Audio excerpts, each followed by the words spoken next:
आप सभी साईं भक्तों के समक्ष प्रस्तुत है बंदे हैं हम साईं के चैनल द्वारा साईं लीला गान।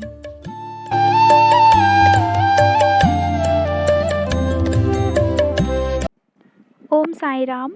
वेलकम टू बंदे हैं हम साईं के। मैं हूँ आपके साथ नीलम और बाबा की कृपा से दो छोटी छोटी और प्यारे प्यारी लीला लेकर आई हूँ।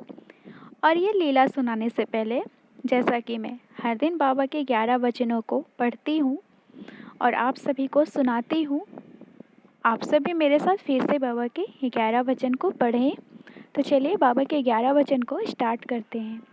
जो शिरडी में आएगा आपत दूर भगाएगा, चढ़े समाधि की सीढ़ी पर, पैर तले दुख की पीढ़ी पर, त्याग शरीर चला जाऊंगा, भक्त हेतु दौड़ा आऊंगा, मन में रखना दृढ़ विश्वास, करे समाधि पूरी आस, मुझे सदा जीवित ही जानो, अनुभव करो और सत्य पहचानो, मेरी शरण आ खाली जाए, हो तो कोई मुझे बताए, जैसा भाव रहा जिस जन का, वैसा रूप हुआ मेरे मन का, भार तुम्हारा मुझ पर होगा, वचन न मेरा झूठा होगा, असहायता लो भरपूर, जो मांगा वो नहीं है दूर, मुझ में लीन वचन मन काया, उसका ऋण न कभी चुकाया, धन्य धन्य वो भक्त अनन्य, मेरी शरण तज जिसे न अन्य।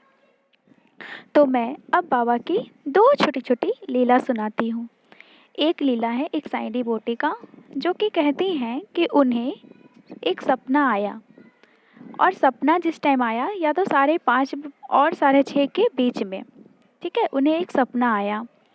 तो वो सपने में क्या देखती हैं, बाबा के बहुत प्यारे प्यारे दो आइज़ देखती हैं सपने में, बाबा के आँखों को वे सपने में देखती हैं।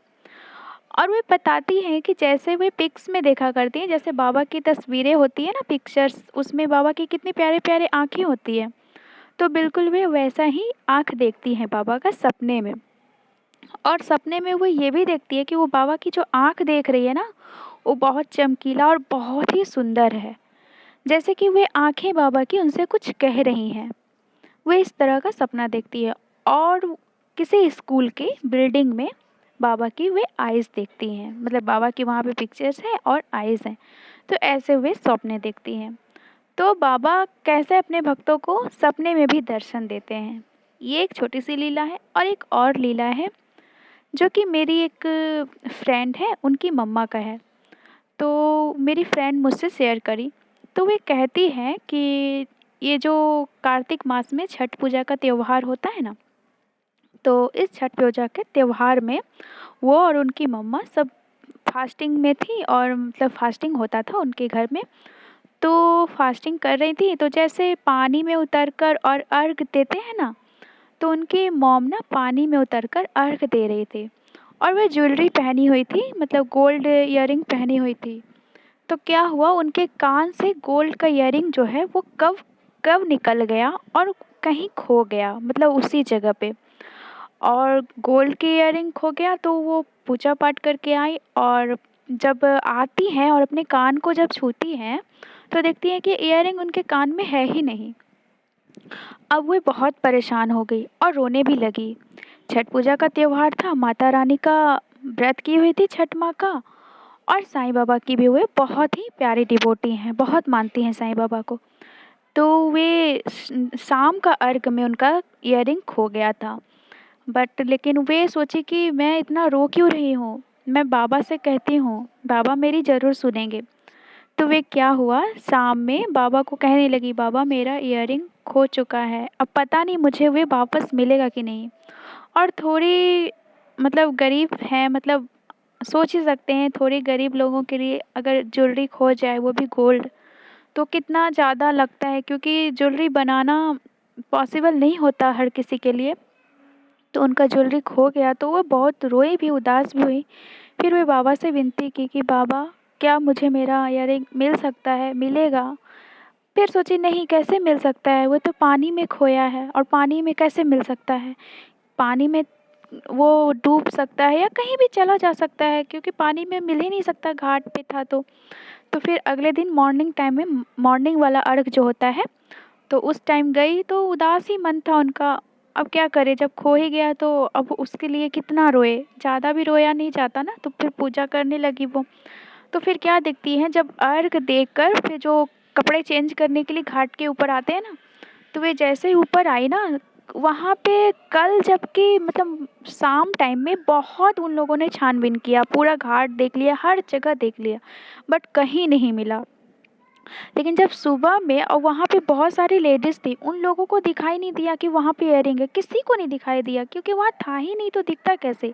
लेकिन जो फास्टिंग में थी, जो साईं डिवोटी हैं, मेरी फ्रेंड की मम्मा, तो वो जब कपड़े चेंज कर ली और छठ मैया को प्रणाम की और अब घर जाने ही वाली थी, तब उनका नज़र नीचे गया और नीचे वो मिट्टी में क्या देखती है कि मिट्टी में उनका इयररिंग मतलब थोड़ा सा अंदर जाके वहाँ पे है मिट्टी में। तो जैसे मिट्टी में देखती हैं कि यार ये चमक क्या रहा है, गौर से देखा, यार ये मेरा इयररिंग है, तो इयररिंग मिल गया। आप ये इमेजिन करो कि कोई चीज़ खो गया, गोल्ड, और वो भी घाट पे मिट्टी में पानी में, कहाँ गिरा कहाँ खोया, और जो कि वे लोग पूरा फैमिली मिलकर पूरा ढूंढ लिए, कहीं नहीं मिला। मिलना होता तो कल भी मिल सकता था, लेकिन कहीं नहीं मिला। और बाबा की कृपा देखिए कि उसी घाट पे नेक्स्ट दिन उनको मिल गया। तो कहते हैं ना, बाबा को सिर्फ याद करने भर की देरी है।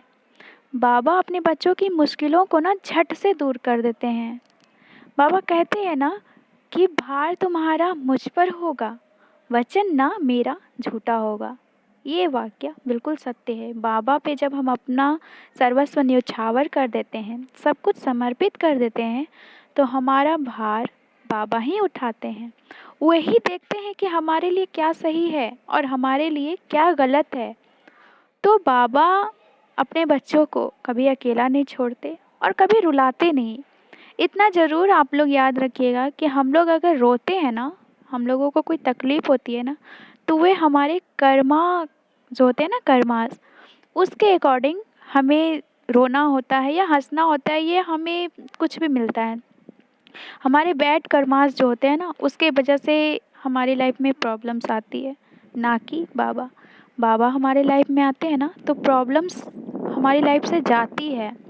इसीलिए हम आप सभी से यही कहना चाहेंगे कि बाबा में सबूरी रखते हैं, बाबा से प्यार करते हैं और बाबा में विश्वास रखते हैं ना, तो सब कुछ छोड़ दीजिए बाबा पे। फिर देखिए बाबा कैसे क्या करते हैं और बाबा कैसे संभालते हैं। यकीन रखिए, कुछ नहीं होने देंगे बाबा, किसी को भी कुछ नहीं होने देंगे। आप सब भी जितने डिवोटी हैं प्यारे प्यारे, सबके लाइफ में बाबा एक्सपीरियंसेस करते रहते हैं। आपसे भी अपना अपना एक्सपीरियंस ज़रूर से ज़रूर शेयर करें। आप हमारे इंस्टाग्राम आईडी पे भी शेयर कर सकते हैं, लिंक यहाँ सब दिया हुआ है, सारा लिंक यहाँ पे दिया हुआ है। ईमेल आईडी का लिंक दिया हुआ है, इंस्टाग्राम का लिंक दिया हुआ है, सारा कुछ दिया हुआ है। और आप कमेंट के ज़रिए भी अपना एक्सपीरियंस शेयर कर सकते हैं।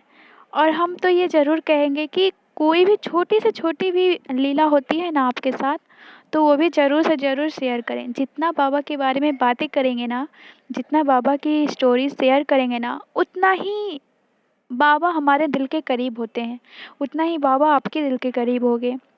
इसलिए कुछ भी होता है लाइफ में तो ज़रूर से ज़रूर बताएं।